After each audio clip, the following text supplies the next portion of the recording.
Muy bien. ¿Qué tal? ¿Cómo están? Me gustaría, por intermedio del chat, que me digan, por favor, los colegas, los amigos que me están viendo, si es que yo les dicté prótesis fija y oclusión. ¿Cuál de los dos temas les dicté? Porque para mí es importante.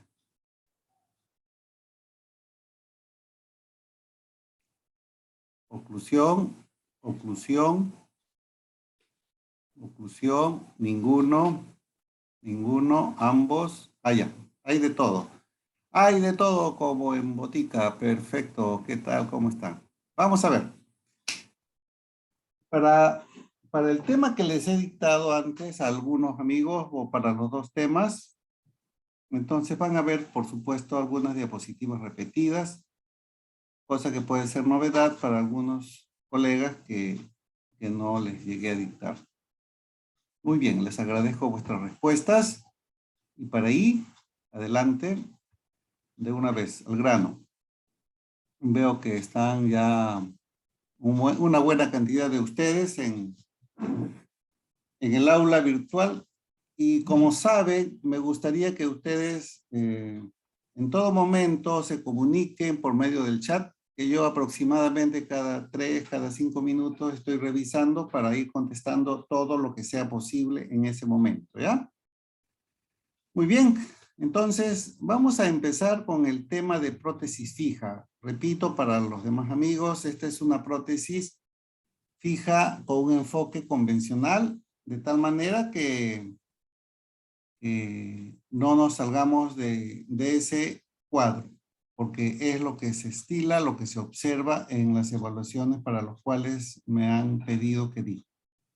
Prótesis fija desde el punto de vista convencional. Bien, pero la prótesis fija, ¿dónde se sustenta? Convencionalmente hablando. Ella se sustenta en los dientes naturales.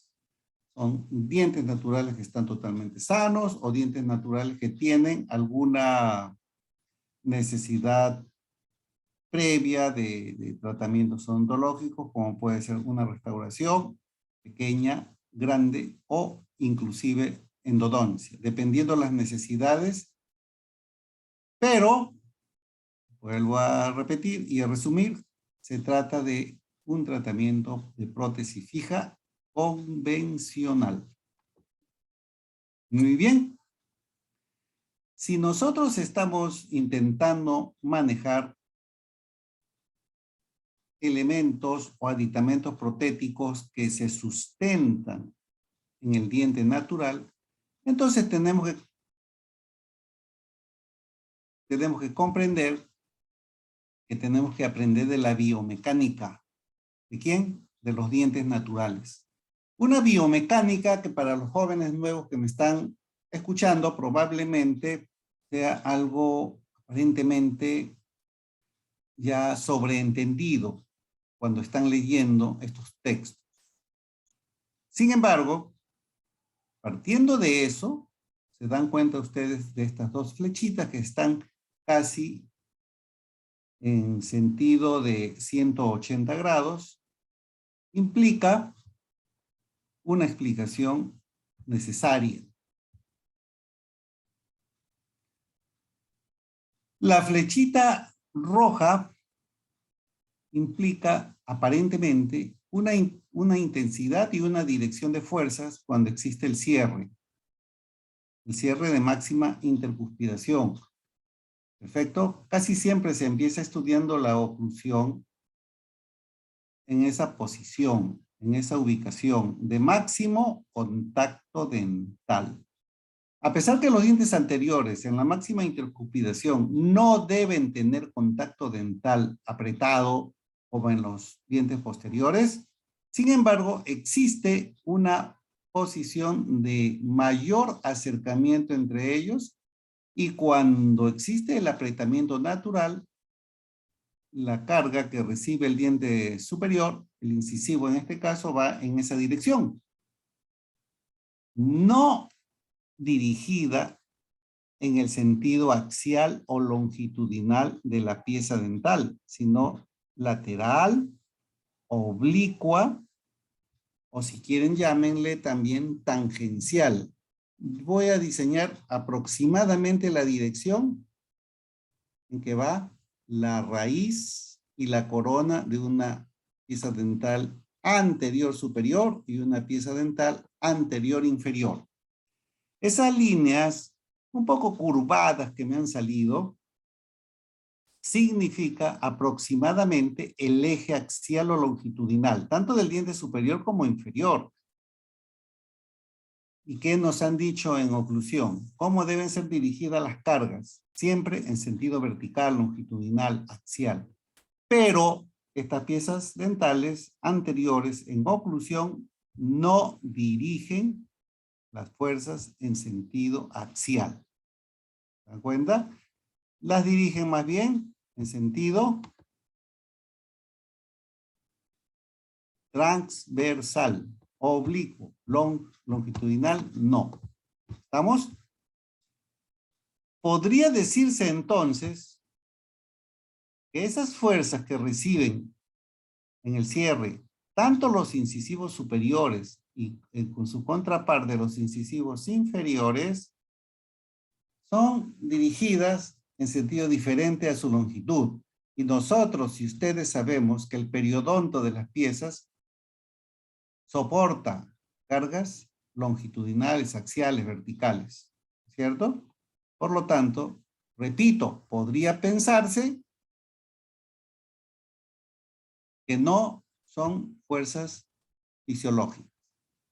Entonces, una vez más, para aquellos amigos que alguna vez me escucharon y que estudiaron oclusión, ¿por qué razón los dientes anteriores no tienen contacto firme en máxima intercuspidación? Justamente, esta es una explicación de aquello. Es decir, cierra la boca, muerde, y al no haber contacto fuerte, entonces esa dirección de carga intensa no existe. ¿Perfecto? Muy bien.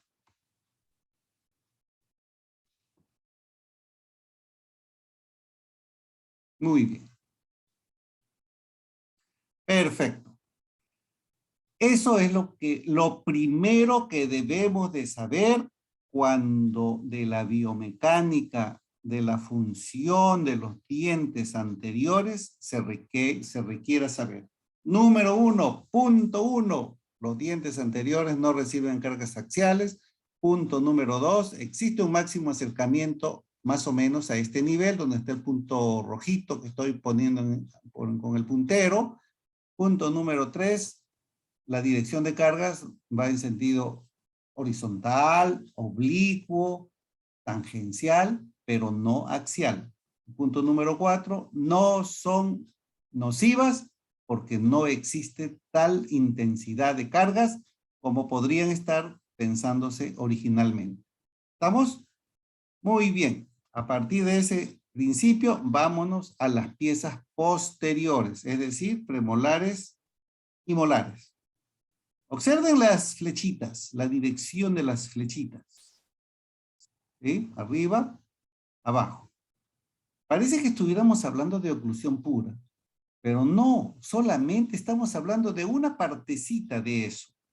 Es decir, cómo deberían ser dirigidas las fuerzas en máxima intercuspidación, en cierre o en el apretamiento sencillo.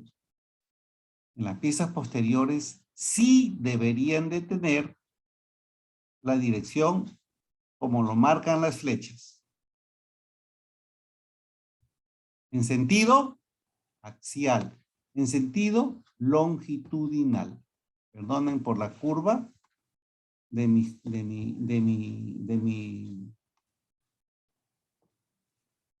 diseño. Pero señalo que más o menos deben ir dirigidas en ese sentido. Por otro lado, ¿por qué? Primer concepto, porque el periodonto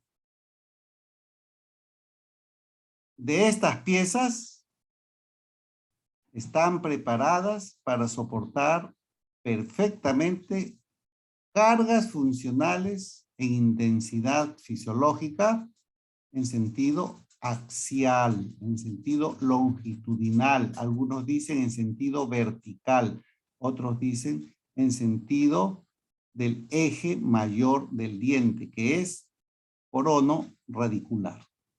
Corono radicular. ¿Perfecto? ¿Y eso qué significa? ¿Por qué este recuerdo? Porque si vamos a trabajar en dientes, sobre los dientes, dentro de los dientes, aditamentos protéticos, hay que respetar esos primeros principios. ¿Perfecto? Muy bien. Entonces, con ese primer concepto, vamos a ver una vez más, en forma rápida, que estructuralmente, ya ustedes saben, piezas anteriores y posteriores tienen una forma oclusal en forma de cúpula, ya sea de 1, 2, 3, dependiendo las cúspides, parecidos a un elemento arquitectónico tradicional, antiguo, colonial o muy antiguo, que tiene esas disposiciones. ¿Por qué se compara?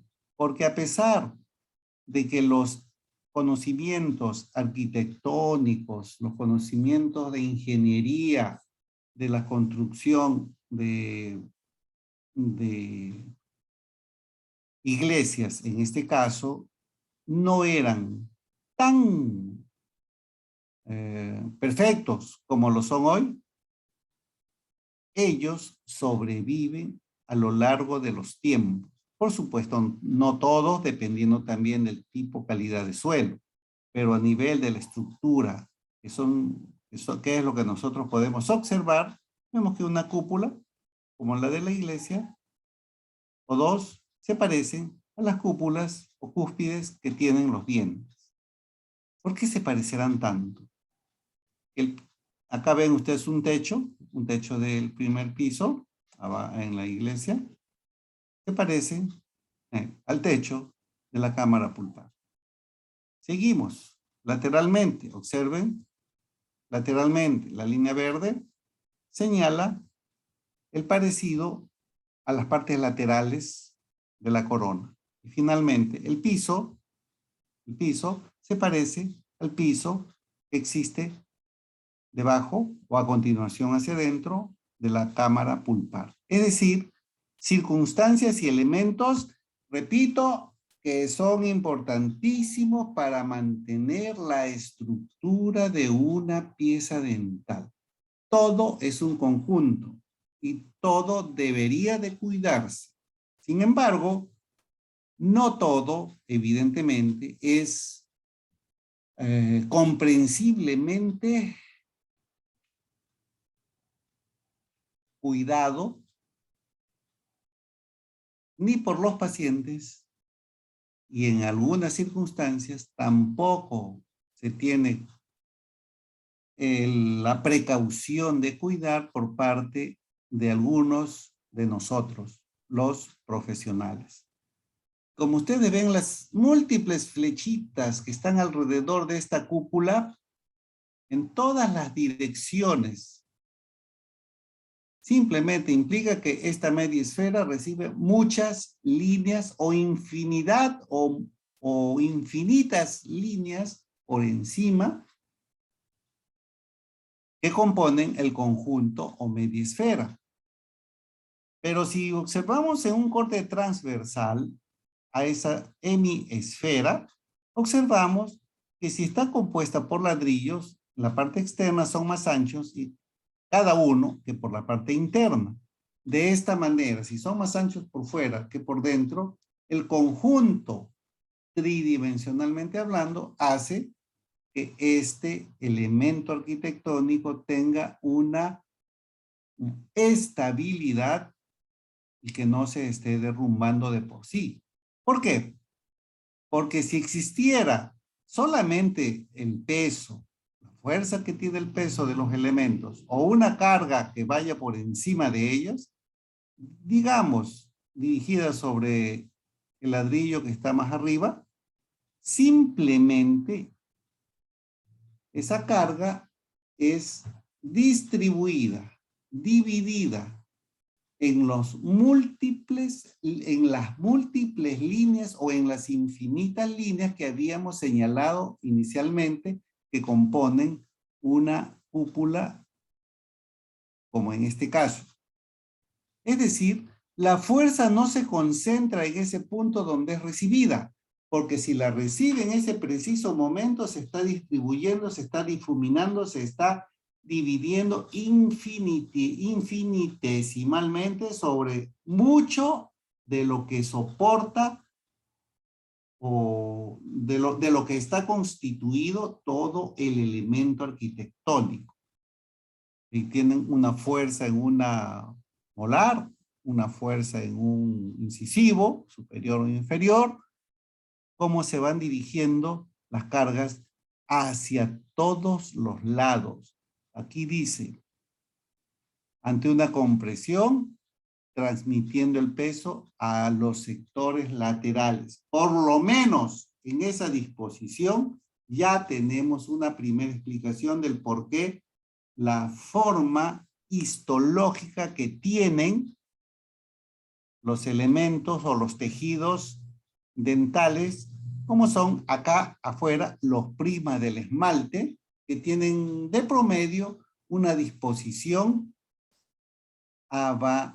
abanicoide, por decir, ¿no? Delgado por dentro y se van ampliando los múltiples prismas del esmalte. Y a nivel de la dentina, los canalículos dentinarios también le dan una disposición parecida, más cercanos hacia adentro y más separados hacia afuera. De esta manera, entonces, tal vez tengamos un poquito más de consideración sabiendo que las cargas que recibe un determinado lugar se tienen que hacer difusas, transmitiéndose por todos los lados de la pieza dental. Solamente estamos analizando, por supuesto, las cargas cómo se van haciendo cada vez más difusas a nivel de corona. Ya ustedes saben que eso pasa a las paredes laterales, pasa a la raíz, del diente hacia el periodonto, del periodonto al hueso alveolar, etc. Pero ahora analicemos el lugar donde generalmente están ubicándose los elementos protésicos. ¿Muy bien? Un diente con vitalidad sano, que es lo que estamos tratando de diseñar originalmente. Sabemos que está constituido por matriz orgánica y sustancia inorgánica. Solamente el 18% de la dentina es orgánica. Es poco, pero suficiente, porque el organismo necesita que la dentina sea fuerte, por eso inorgánica en su mayor intensidad. Pero de ese 18% de sustancia orgánica, el 90% de ella la constituye el colágeno. Ojo, de lo estructural vamos bajando a lo anatómico, de lo anatómico a lo histológico, de lo histológico a lo bioquímico, a lo biológico y a lo químico. ¿Qué cosa es el colágeno? No es otra cosa que es una sustancia orgánica que tiene características o propiedades de resistencia y flexibilidad ante las fuerzas. ¿Sí? Porque cuando recibimos en un lugar del cuerpo una fuerza, se hunde y recupera su forma. Aplica la fuerza, se hunde. Retira la fuerza, recupera su forma. Flexibilidad. Gracias a las características que tienen los tejidos biológicos.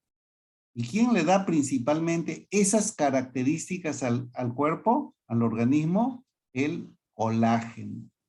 Ustedes saben que el colágeno es un elemento químico, es un aminoácido que está principalmente ubicado en las fibras que producen los fibroblastos, las fibras colágenas.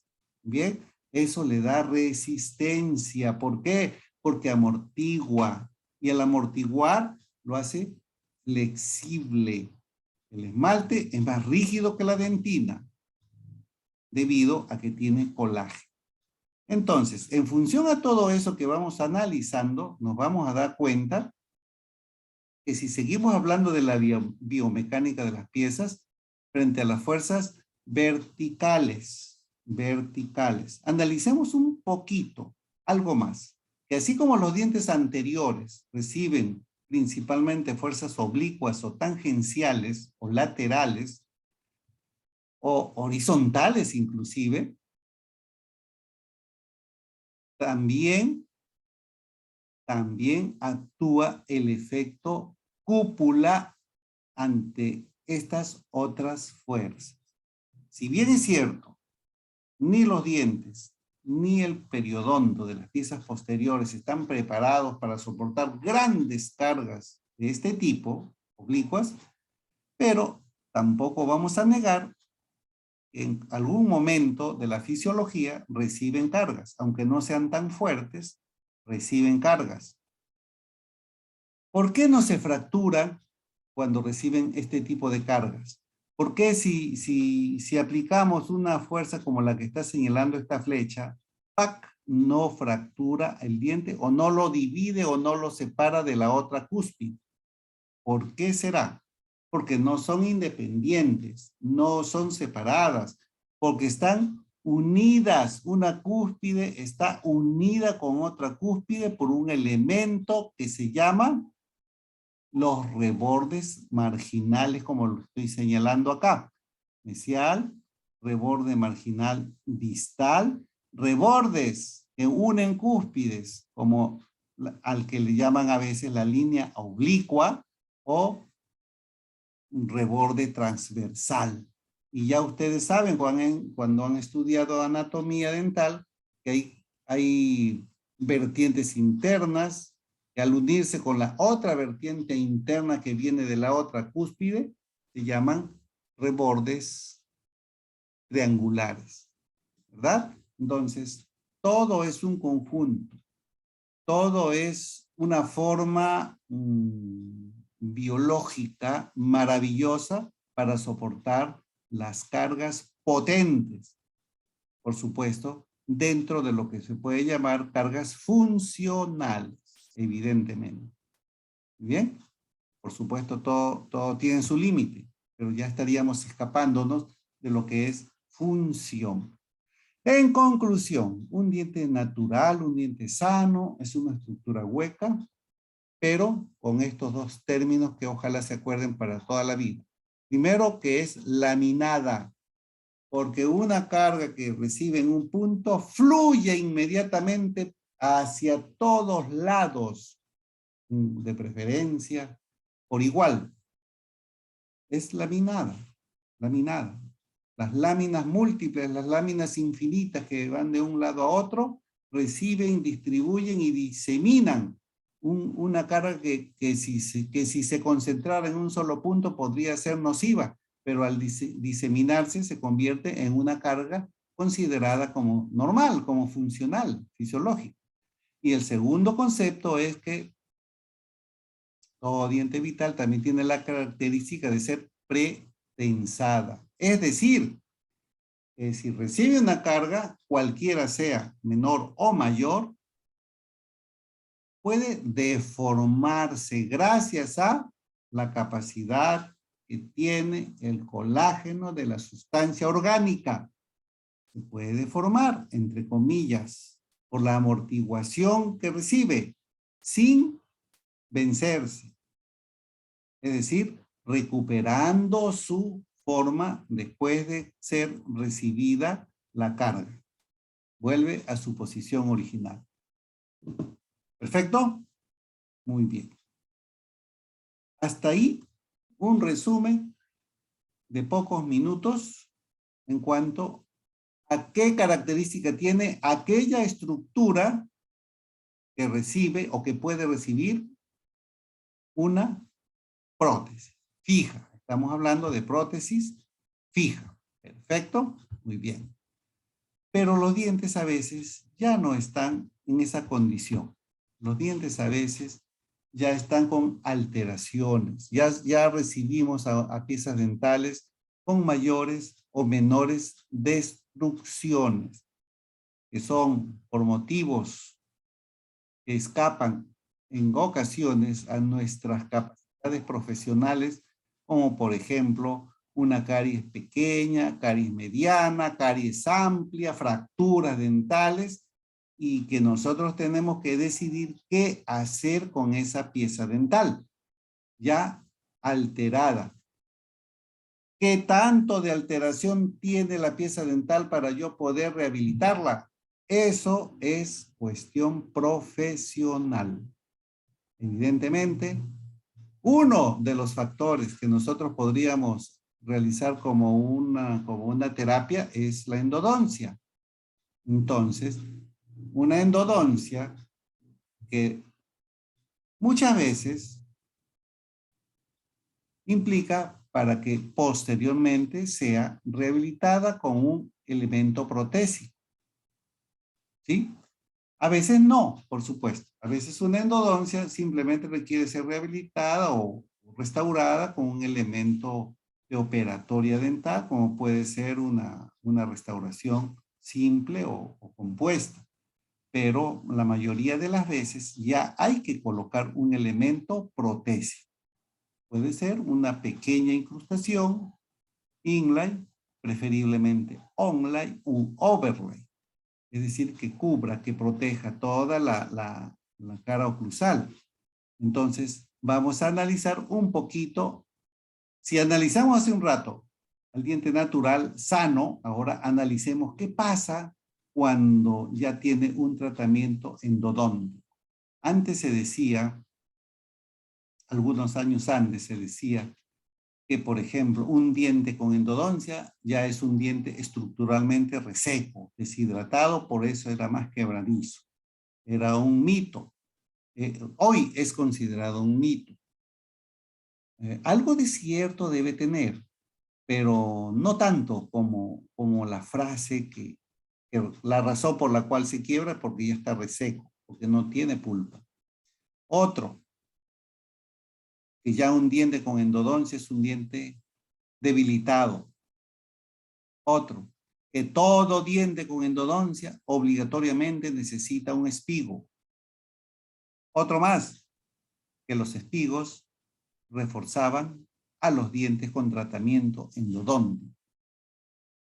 Si bien es cierto, algo de verdad tienen estos conceptos, no es mayormente cierto.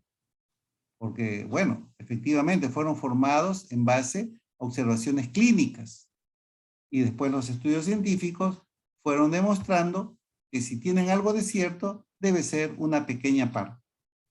Muy bien. Vamos avanzando. ¿Ya? Vamos avanzando. Ustedes ya van viendo las preguntas, las respuestas.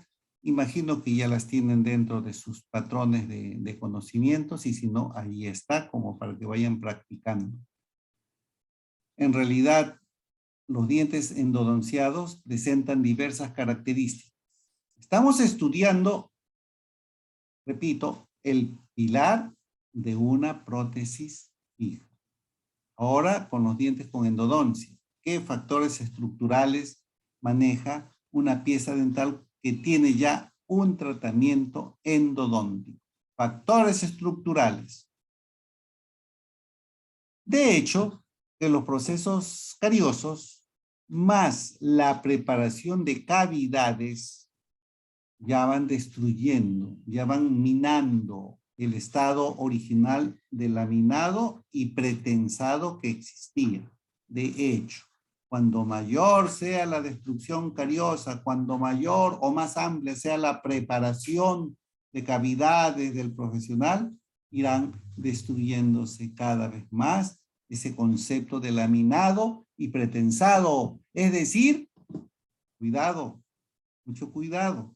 Analice. Por eso es el concepto original. Sabiendo eso, podemos predecir qué tanta destrucción de laminado, qué tanta afectación del pretensado ya tiene ahora esta pieza dental, ¿qué tanto de pronóstico puede tener para un futuro? ¿Sí? Un investigador clásico, Rick, demostró que una simple cavidad operatoria, ocluso, mesial y distal, hacen que el diente solamente posea un 37% a las fuerzas que si fuera un diente sano. Observen, casi la tercera parte de resistencia. Es decir, sometidas piezas dentales con ese tipo de preparaciones, ¿cuánto se le disminuye la resistencia a las fuerzas? ¿Qué es responsabilidad del odontólogo? Sí, siempre y cuando lo haya hecho en un diente sano. Pero como los odontólogos no hacemos eso en un diente sano, evidentemente ya viene con la afección cariosa y nos vemos en la obligación de hacer cavidades MOD, sino que el cuidado está en proteger la mayor cantidad de tejido sano posible. Vean esto. Un diente sano soporta la fractura ante una carga del 100%. Muy bien. Una cavidad oclusal simple, creo que le llamaban antes clase 1 de Black, ya le reduce la resistencia al 80%. Una ocluso mesial o ocluso distal, ese diente solo resiste casi la mitad de lo que sería un diente sano. Y una MOD, repito, cercano al 1/3 de resistencia que si fuera un diente sano. Solamente el 37% de carga. ¿Se dan cuenta? Como un simple cuadrito con los conceptos previos que les acabo de mencionar son importantísimos para el desarrollo sencillo y simple de nuestra profesión.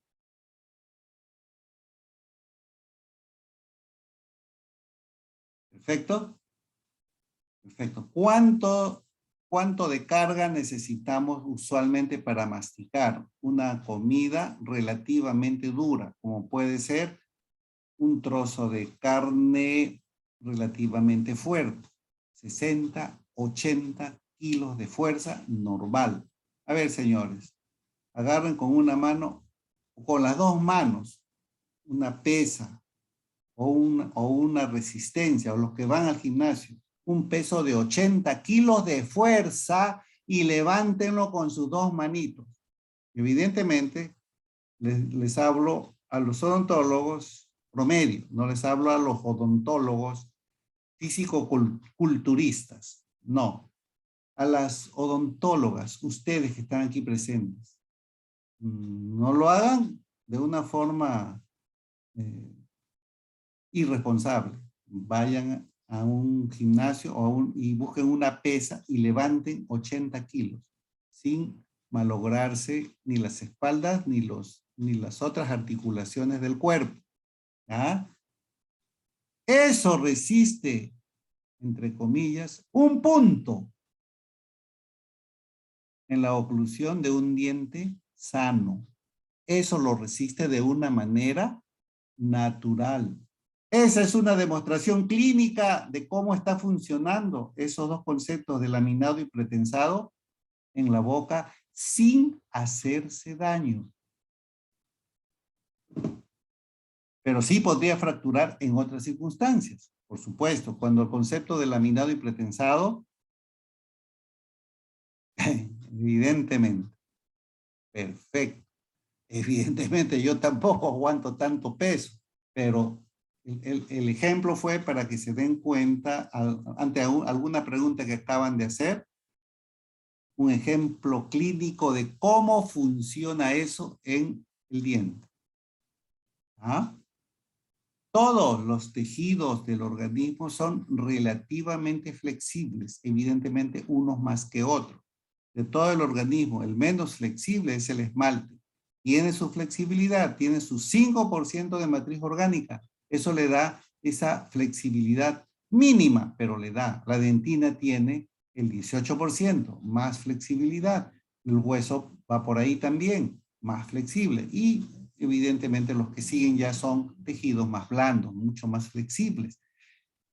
Pero ese grado de depresibilidad, de amortiguación de cargas, hace que los tejidos puedan resistir más fuerza en forma funcional natural.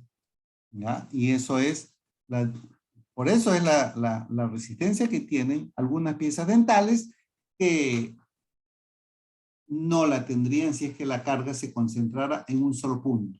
Por eso la importancia de tener los conceptos de bipodismo, de tripodismo, de dirección de las fuerzas, etcétera, etcétera, porque tampoco vamos a darle cualquier tipo de interconexiones oclusales a las piezas dentales. Por eso estudiamos anatomía, fisiología del sistema y oclusión y todo lo demás, por supuesto que sí. ¿Ya? Muy bien. ¿Qué pasa? ¿Recuerdan cuando estábamos señalando las paredes y los techos y el piso de la cámara pulpar? ¿Cómo se destruye el efecto cúpula? Cúpula por acá, cúspide por acá, reborde marginal que por ahí debería existir o existía, y también como el techo de la cámara pulpar que unía dos cúspides, por lo menos, se está destruyendo.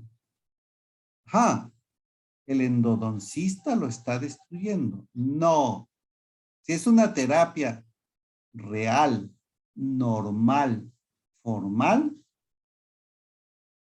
probablemente ya exista destrucción de ese tejido blando llamado pulpa dental.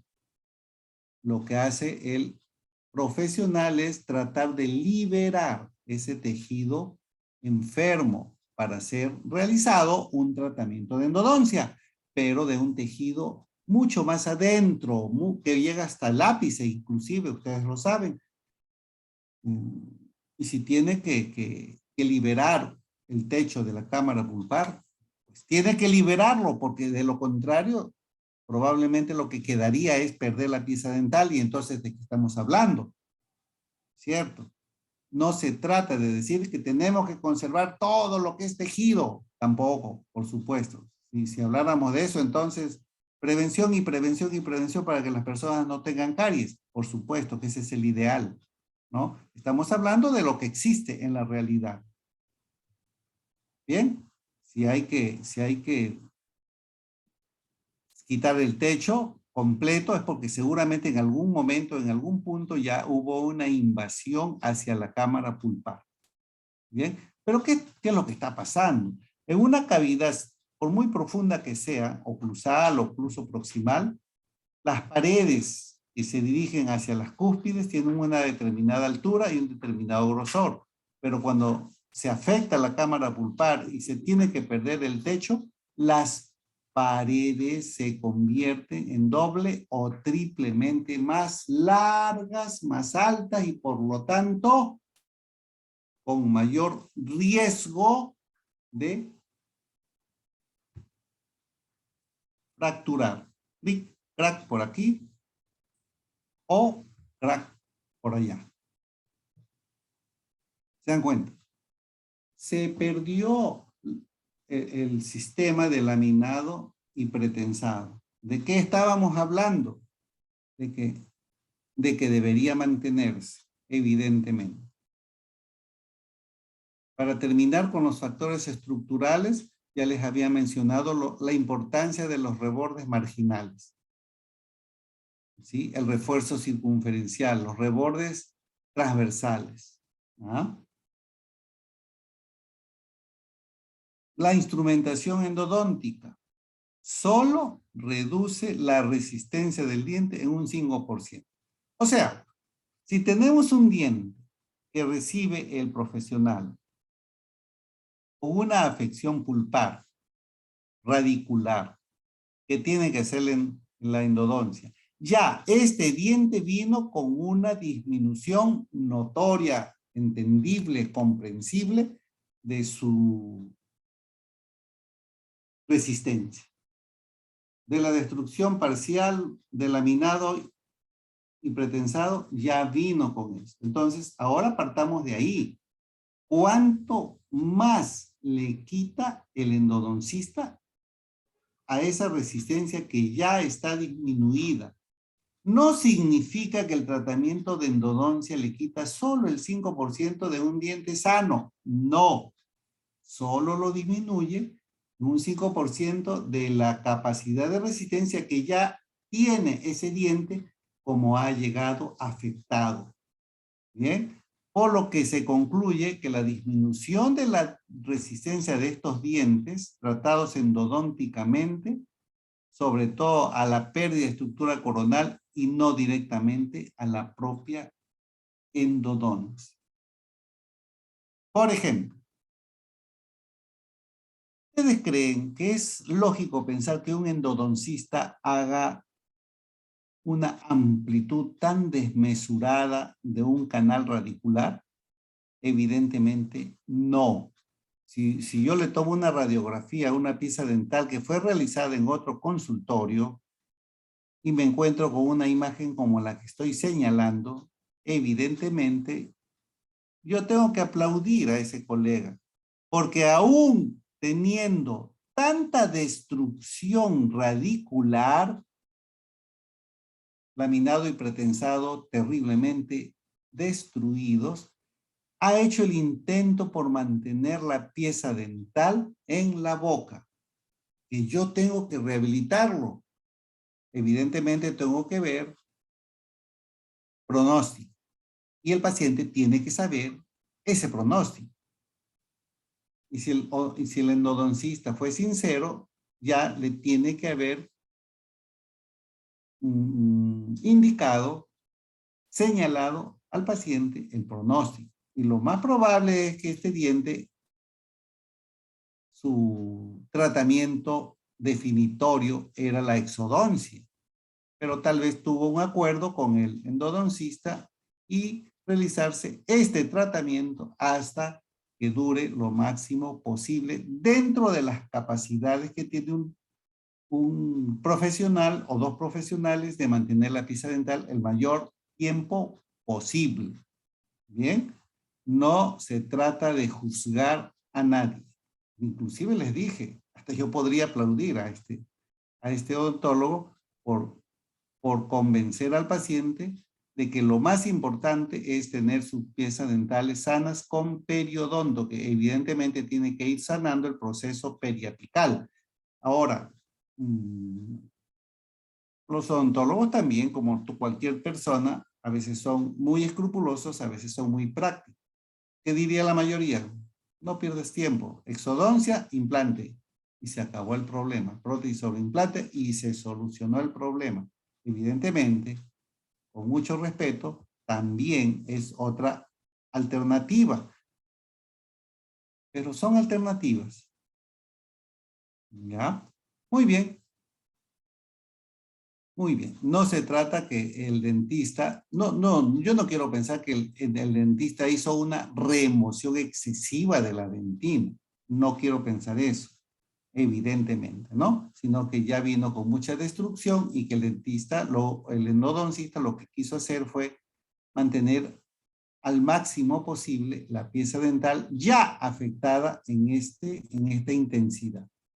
Muy bien. Sin embargo, evidentemente, el profesional en general, de acuerdo a cada caso clínico que le llega a la consulta, debe instrumentar solo lo necesario, debe desgastar solo lo necesario, es decir, lo necesario, no más. Muy bien. Terminado el factor estructural, nos vamos al otro factor, al de la humedad. Más humedad, menos humedad, H2O. No se olviden que la pulpa dental no solo está dentro de la cámara pulpar y los conductos radiculares. Ustedes saben que la pulpa dental tiene células, que las células características de la pulpa dental son los odontoblastos, que los odontoblastos tienen principalmente su cuerpo celular en la pulpa dental, pero que tienen ellos prolongaciones citoplasmáticas, es decir, la continuidad de su célula, su colita, larga, larga, larga, para el tamaño de su cuerpo, que penetra en los canalículos dentinarios. Es decir, la pulpa dental es cámara pulpar, conducto radicular, hacia la dentina. Por eso no se habla de dentina pura como tejido, sino se habla de complejo dentino pulpar. Y aquí estamos entonces intentando corregir conceptos ya mencionados en este mismo momento. ¿Cuáles son los tejidos del diente? Esmalte, dentina y pulpa, aparte del cemento radicular. No, señores.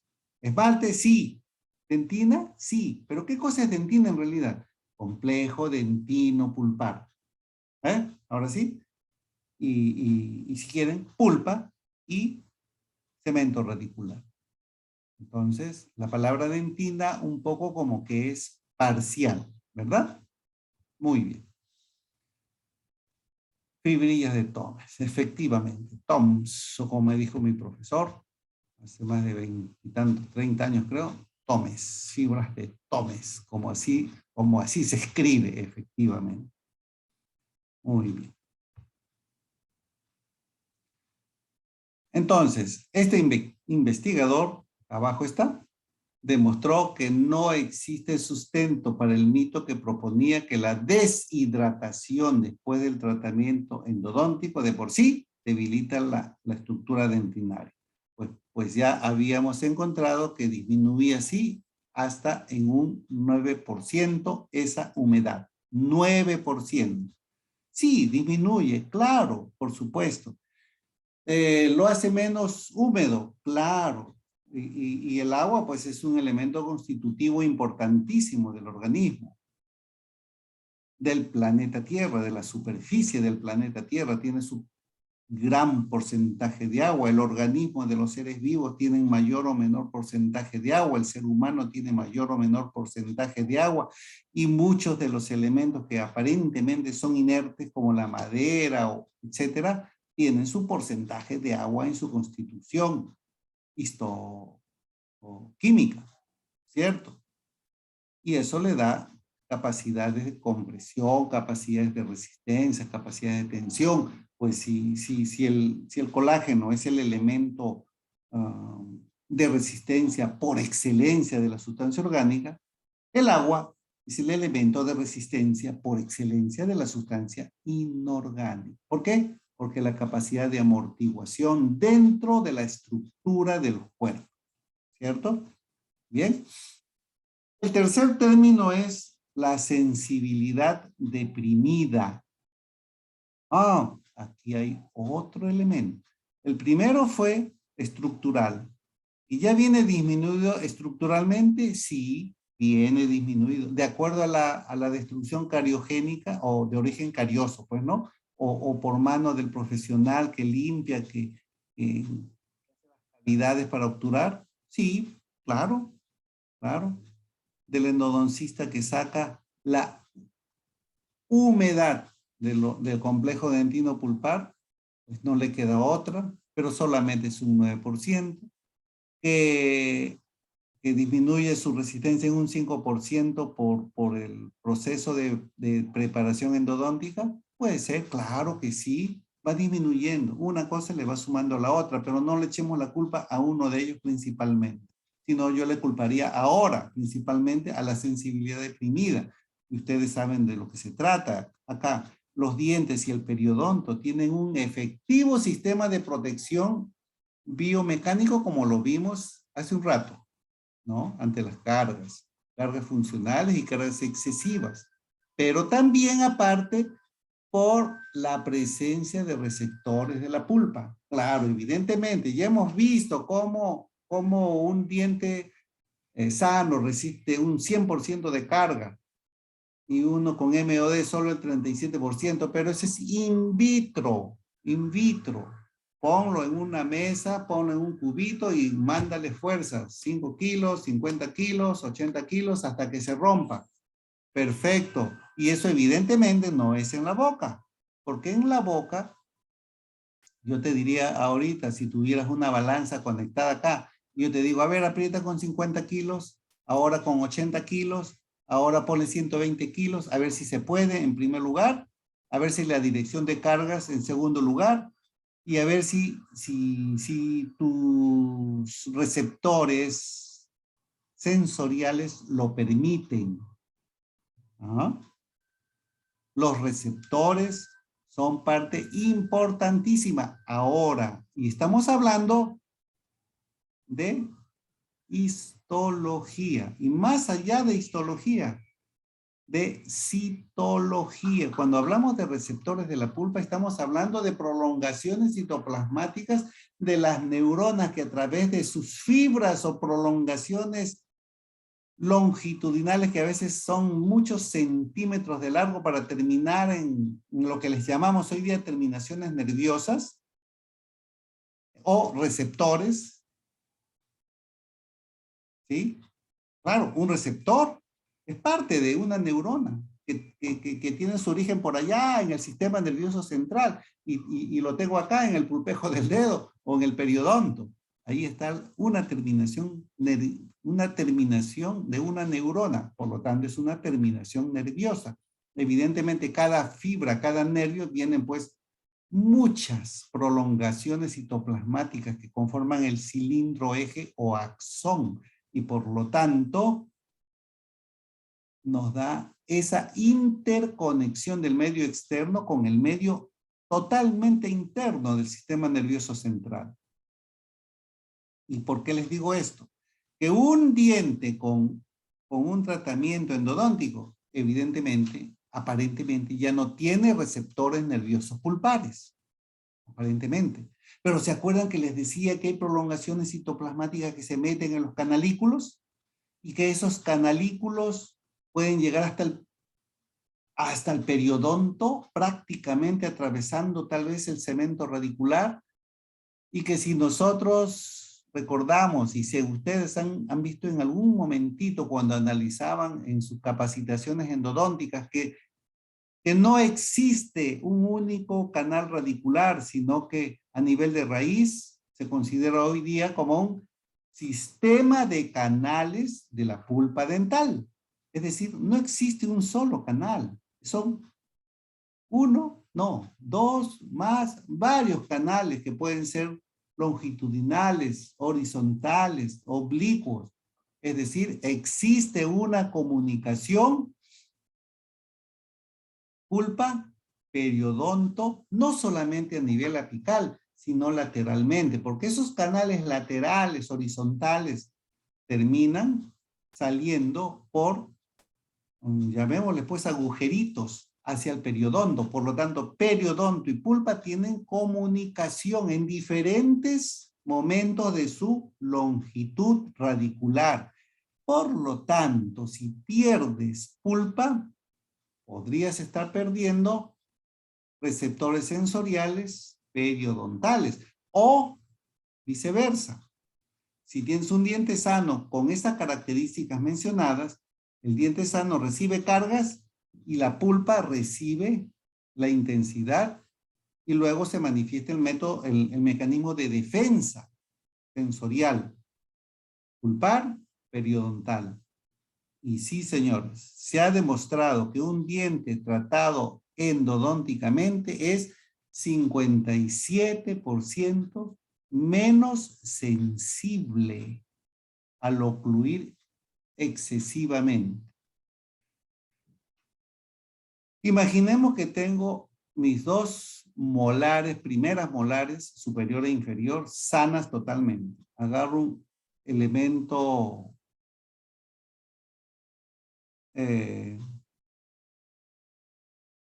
una zanahoria cruda, que tanto me gusta cuando es así, limpia, peladita, y quiero apretarla o morderla. Imaginemos que lo hago con las primeras molares. Ustedes saben que aplastarla imaginariamente a ella requiere una intensidad de carga muy notoria, ¿no es cierto? y no me duele. Pero un elemento nutricio que tenga mayor dureza, donde yo tenga que apretarla y triturarla, probablemente llega un momento en que digo, o siento sensibilidad y digo, o simplemente dejo de apretar por la sensibilidad. Muy bien. Ahora, imaginariamente, tengo ese mismo elemento que lo voy a triturar, pero mis dos molares tienen endodoncia y lo coloco entre esos dientes y probablemente puedo desarrollar mayor intensidad de fuerzas porque el periodonto, bueno, y la pulpa que ya no existe, el diente tiene menor sensibilidad o su sensibilidad está deprimida y por lo tanto puedo triturarla con mayor potencia masticatoria, lo que podríamos pensar superficialmente. Ah, entonces hay que hacer la endodoncia de todos los dientes para poder masticar con mayor fuerza. Cierto, por un lado, pero a mayor fuerza, mayor riesgo de fracturas. Y si el diente ya tiene un pequeño porcentaje de disminución de resistencia estructural, con endodoncia con un 5% más de pérdida de resistencia estructural, más el 9% de pérdida de agua, más el 57% menos de sensibilidad, entonces, riesgo de fractura inminente.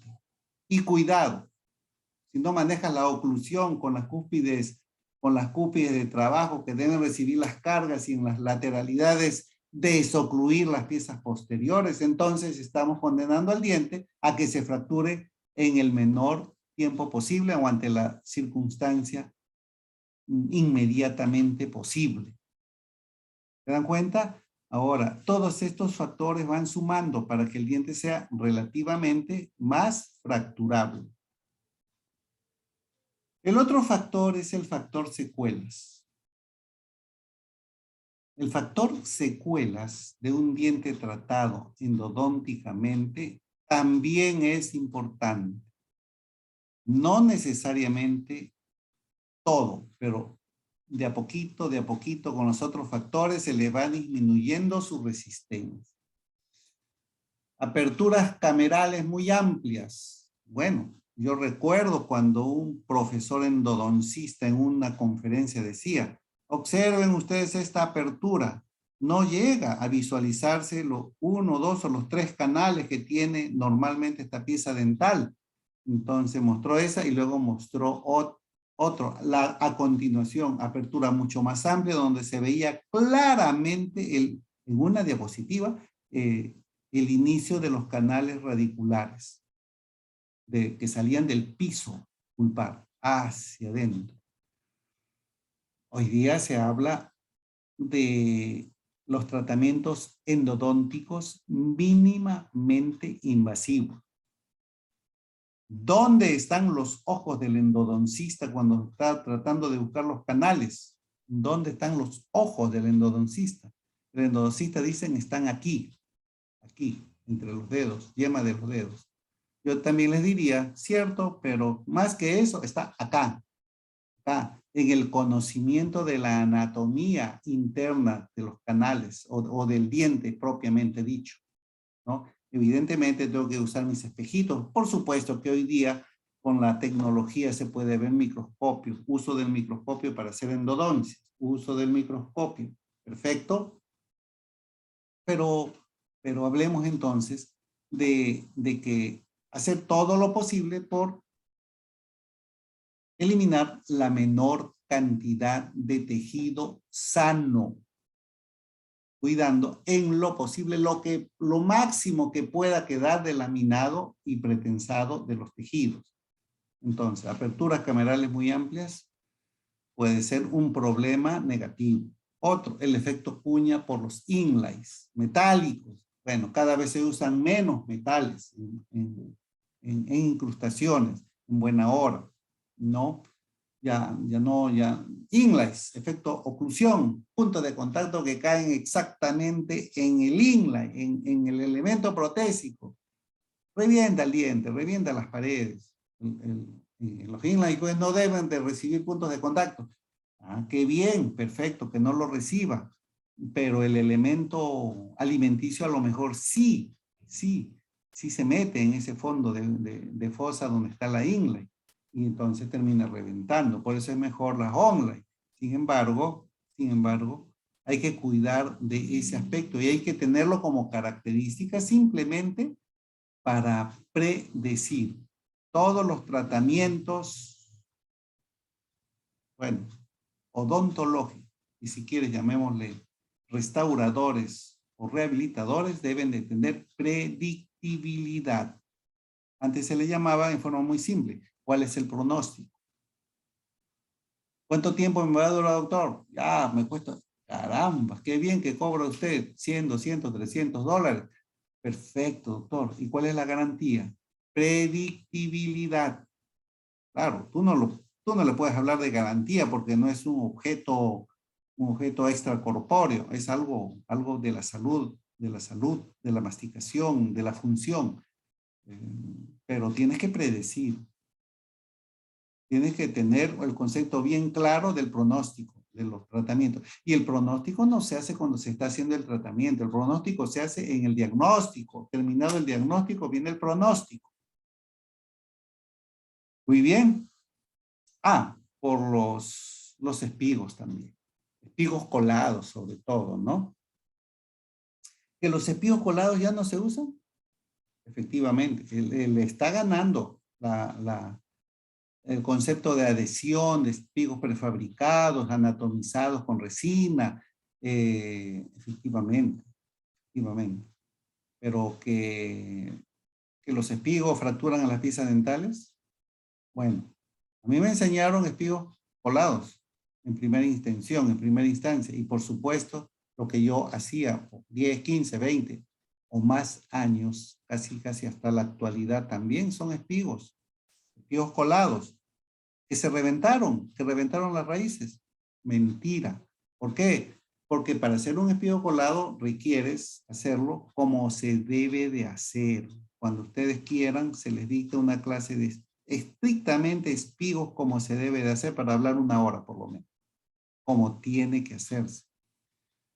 Desde la preparación de la cavidad, desde la liberación de las retenciones, destrucción de tejido sano, hay que evaluar esas cosas, desde la sustentación propia y luego de la restauración post-espigo, después de la instalación pues, de una corona, podría ser, oclusión, pero principalmente desoclusión.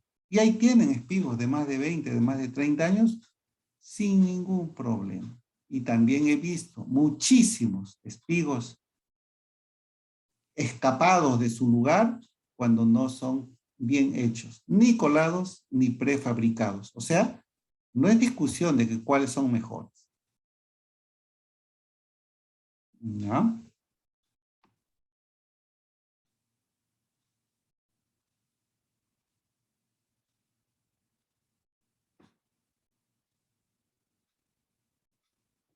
Sí, efectivamente. Hay indicaciones y contraindicaciones de colados y prefabricados. A veces esas indicaciones se contraponen y hay conflictos de conceptos, conceptuales. ¿Sí? Todo es simple, todo es sencillo, pero basado en el conocimiento verdadero, en el conocimiento sano. Desmedidas preparaciones para los espigos o para los postes. Desmedidas. ¿Por qué? ¿Por qué usan fresas? ¿Por qué usan fresas para la preparación de espigos? Hoy día se usan las fresas Gates para desobturar una parte de la endodoncia. Se terminan utilizando fresas piso, recalentando lo que es el canal radicular que va a donde se va a alojar el espigo o el poste, recalentando y probablemente microfracturando. o microfisurando la raíz, dependiendo de cuánto tiempo de antigüedad tenga esa endodoncia. ¿Sí? Son secuelas generalmente por, digamos, poco cuidado del plan de tratamiento que se va a realizar. Antes nos decían, endodoncia, perno, corona. Eso era una ley antes. Hoy día ha cambiado, por supuesto, en varios aspectos. Pero endo, perno, corona. Endo, perno, corona. No quiere decir que todas las endodoncias son iguales a todos los pernos y que todos son igual a las coronas. Cada caso es individual. Cada caso tiene sus características. Hay que ver qué pieza dental es. Hay que ver su relación con el antagonista. Hay que ver si tiene o no piezas adyacentes. Hay que ver o no si son piezas pilares de prótesis fija o de PPRs. Es decir, hay que ver si tienen dientes adyacentes o no. Es decir, es un mundo. La prótesis y la rehabilitación clásica es un mundo. Muy bien. Finalmente, el factor estético. ¿Cuál de las dos piezas dentales? A ver, jovencitos, en su chat. ¿La 1-1 o la 2-1? ¿Cuál de las dos tiene la endodoncia? Qué fácil, ¿no? Qué fácil. ¿Por qué? Por el cambio de color. Perfecto, perfecto. ¿Eso lo pudo predecir, prevenir el especialista? ¿O lamentablemente ya tiene que cambiar de color? ¿Por qué? Porque tal vez no le quitó de los cuernitos pulpares los excesos de la pulpa dental que con el tiempo se cambian de color, se vuelven negros y que eso trasluce. No. ¿Porque cambió bioquímicamente la dentina? Sí, porque la dentina no es dentina sola, se llama complejo dentino-pulpar. Y lo que era la parte pulpar, es decir, dentro de los canalículas, las prolongaciones citoplasmáticas que probablemente quedaron con las terminaciones nerviosas que también existen en los canalículos dentinarios, probablemente fueron fracturados, rotos, seccionados y quedó ahí parte de ellos dentro de los canalículas y que al ser sustancias orgánicas degeneran y en su degeneración van provocando cambios químicos. Si quieren, llámenle alteraciones bioquímicas que sufre la dentina, es decir, lo que está dentro del esmalte, y hacen que la refracción de la luz, porque el esmalte es el mismo, el esmalte no ha cambiado, el esmalte, este esmalte es igual que este esmalte de acá. El problema está en el complejo dentino-pulpar, que era hoy día dentina con vestigios de pulpa. Muy bien. Hacen que la refracción de la luz sea diferente de ese esmalte, ¿no? Otros cambios cromáticos que experimentan los dientes son consecuencias de una inadecuada remoción y limpieza de los cuernos pulpares, de los restos de tejido pulpar. Eso era lo principal que nos decían que era la principal causa del cambio. Pero ya ven que no, solamente es eso, son alteraciones bioquímicas. Y otro aspecto, que cuando obturen la endodoncia, muy bien, terminada la endodoncia, bien atacadita, bien selladita, cortar los conos de gutapercha por dentro, cortarlos 1 a 2 milímetros por debajo del cuello del diente para que no sea la gutapercha ni el cemento de endodoncia el que sea el causante de los cambios cromáticos, ¿cierto? Rapidito, a ver, rapidito. A ver, si fueran tan amables, 10 segundos para contestar esto.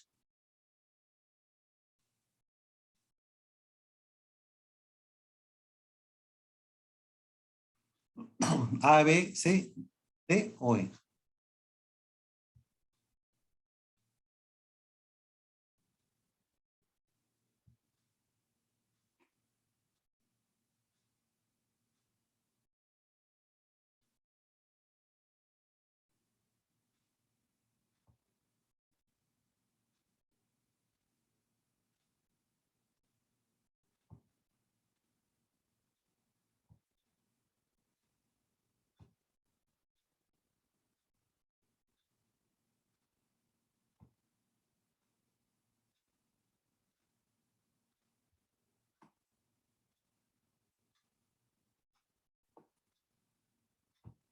B, la mayoría.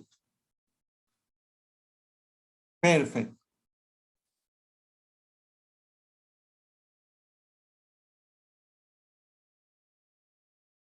B, muy bien. Perfecto.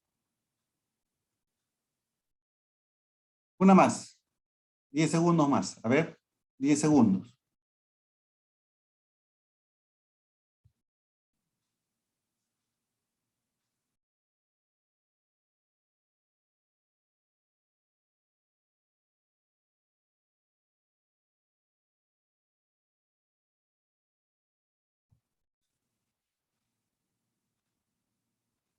Algunos dicen E, otros dicen D, otros dicen C, otros dicen A. Todos tienen razón.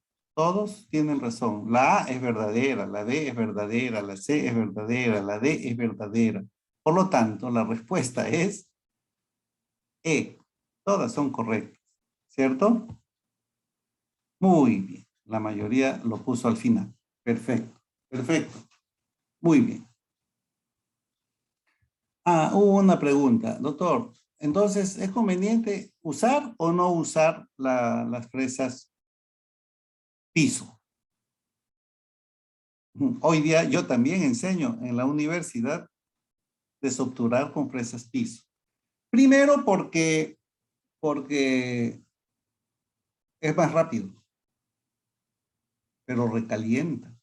Entonces, usarla sí, pero usarla con precaución. Y vas a colocar una fresa piso en el canal, la más delgadita primero. Zzz, sacar. Zzz, volver. Zzz, sacar. Darle tiempo para que no recaliente, número 1. Y número 2, legal, legal. Yo casi nunca hago eso. Ocasionalmente, nada más. Desobturo con mis propias limas, con mis propios escariadores gruesos, dependiendo el ancho del grosor de la raíz. Ya saben ustedes, bueno, después lo vamos a mencionar, cuánto de ancho debe ser. Limas escariadores. Ustedes saben que existe la primera serie, del 15 al 40, del 45 al 80, pero también existe la tercera serie. La tercera serie es 90, 100 y 110. Muy pocos lo saben. Bueno, yo lo ven utilizando. Sí, que me demoro un poquito más para ampliar el canal. Sí, me demoro un poquito más. Recaliento el canal. Jamás. Me paso en amplitud. Nunca.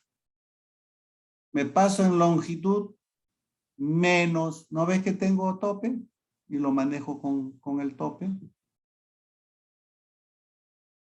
Como nadie lo conoce, o muy pocos, o el 0.001 lo conocen, no lo venden en el mercado. Esporádicamente, cuando por ahí voy por las tiendas y pregunto o lo miro, ah, sí, doctor, esas son gruesotas, no sé para qué sirven, y creo que soy el único que las compra, porque están, pero casi nunca vienen. Pero si los odontólogos comenzaran a pedirla, les aseguro que muy pronto estaríamos con abundante oferta de esos elementos, de esos instrumentos para desobturar. ¿Ah? Bueno, doctor, pero es que así se demora mucho. ¿Cuánto más? Es que cuando lo desobturo con una piso, lo puedo hacer en, no sé, 2, 3 minutos, recalentando. Y con instrumentos manuales, eso lo puedo multiplicar por 3, porque me demoro 2 a 3 minutos por cada instrumento, si es que utilizo los 3 gruesos. 90, después el 100, después el 110. Multiplica el tiempo por 3. En lugar de demorarte 5 minutos, demórate 15. Ah, 15 minutos cuesta en un consultorio. Cóbralo, pues. Cóbralo. ¿Cuánto cuesta 15 minutos de tu tiempo en el consultorio? ¿Y cuál es el problema? Tienes 15 minutos más de trabajo y tienes 15 minutos más de ganancias en tu trabajo, porque si tu trabajo cuesta, cóbralo. 15 minutos. No aumenta mucho, pero viene la honestidad, que debe ser lo primero que debe existir. Honestidad. Qué difícil palabra, ¿no? En un medio como el peruano. Qué difícil palabra. Hay que bregar con esa palabra y como docente estoy en la obligación de hacerlo y de practicarlo en los pacientes, en la profesión. Honestidad. Y si fuera posible, por supuesto, en la vida en general. Qué difícil palabra. ¿Existe honestidad en el medio que me rodea? Y así sucesivamente. ¿Existe? Bueno, decisión de cada uno. Pero vale la pena, les aseguro. Les juro que vale la pena probarlo. Ojalá lo intenten cada vez más. Muy bien. Avancemos. Lo que les dije que les iba a explicar. Características de lo que debe tener un espigo. ¿Debe ser tan largo? Tal vez. ¿Debe ser tan ancho? No creo. Máximo debe tener un ancho de 1/3 del ancho de la raíz. Máximo. ¿Qué otra característica? Mínimo 4 milímetros. Eso es un albur, porque ¿por qué 4 milímetros? Porque en el tercio apical está la mayor cantidad de canales laterales o de los deltas apicales. Perfecto, por la anatomía. Pero ya les dije, existen canales en todo lo ancho, en todo lo largo de la raíz, que tienen comunicaciones laterales. Entonces, ¿dónde está el kit del asunto? En dos momentos. Uno, en el momento de la preparación de la endodoncia y obturación cuando lo hacen a lo largo de todo el canal, bien condensadito, que el cemento fluya. Previo lavado, abundante para que salga el barrillo dentinario de los costados, o a lo mejor otros dicen que no, porque ya tengo el barrillo dentinario sano, bueno, que no contamina. Bueno, si tienen esa seguridad, porque es una biopulpectomía, perfecto, que penetra en los canalículos laterales y no tendrías ningún problema, porque eso calcifica y listo. Pero si es necrótica, bien lavadito, bien instrumentadito. Que no se utiliza la fresa 50, 60, 70 en el tercio medio, en el tercio coronal. ¿Cómo que no? ¿Cómo que no? No, es que tiene que ver la mínima destrucción de tejido. Por supuesto que sí. Pero ahí viene. Pero si ya están afectadas mis paredes y si ya están afectados los canales accesorios, los laterales, los oblicuos, los transversales, que salen del canal principal, y si ya están afectados, necrosados, ¿tengo o no tengo que asegurarme en quitar eso que está infectado a los costados del canal? Yo tengo la culpa de que venga así, como endodoncista. ¿Tengo la responsabilidad de eso? Tengo la responsabilidad de dejarlo bien. Y por supuesto, instrumentar y lavar, instrumentar y lavar, de tal manera que me aparezcan las entraditas de esos canales, de tal manera que cuando estoy colocando mi cemento de obturación de endodoncia, es posible penetre. Pero, doctor, un momentito, penetró, ¿cuántas micras? Muy poquito. El endodoncista te puede decir, suficiente, ya sellaste lo mejor posible. Pero luego viene el protecista y con su piso, con lo que sea, te destruye todo lo que dejó el endodoncista lateralmente. Y ahí viene la otra parte. Rompió lateralmente el sellado lateral de la preparación endodóntica. Y ahora, una de dos. O lo hace con aislamiento absoluto, que no existe, en realidad no existe, pero bueno, inténtalo con tu dique de goma, tu portadique y desobtura, y luego cementa cualquier tipo de espigo y listo. O vas haciendo la preparación, como les digo yo, con limas instrumentales, gruesas, anchas, las que necesites, y luego lava, irriga como si estuvieras haciendo la endodoncia, porque los canales pueden estar ahí abiertos. Y luego manténlo limpio, libre, limpio. tómale la impresión y séllalo bonito, limpio, libre. Y luego, tu espigo muñón, sea prefabricado o colado, lo cementas en un medio limpio. ¿Cuánto de ancho debe tener? Máximo 1/3 del diámetro de la raíz. El grosor, dicen, este es un albur, en la teoría está, ¿cuál es el grosor de las paredes dentinarias como mínimo? 1 milímetro. 1 milímetro. Está en la teoría, por eso lo anoto acá.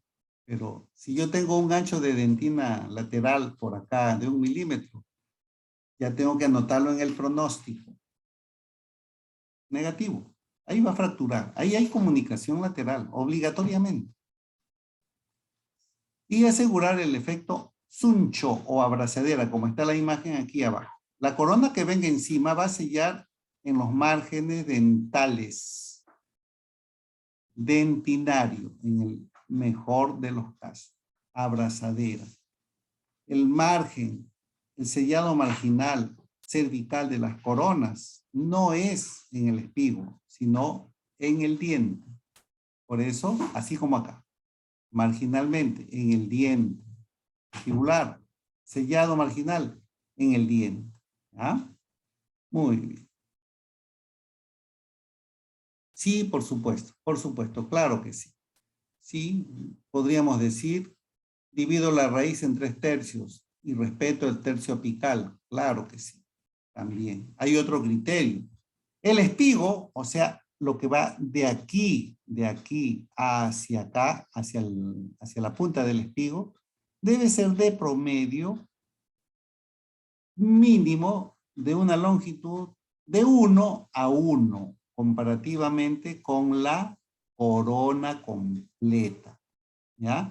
Pero ese es otro albur también, porque la corona protética no es desde donde se sella o donde viene la unión cemento-adamantina. Esa es la corona anatómica. La corona protética es donde inclusive el protecista no coloca su corona, es decir, desde la cresta marginal del hueso, desde la cresta marginal hasta la cara oclusal o borde incisal, se mide una distancia, digamos que sean 10, 12 milímetros. Bueno, esos 12 milímetros debe de tener de longitud mi espigo, que va desde aquí hacia la punta. Proporción de espigo con la corona protética, 1 a 1.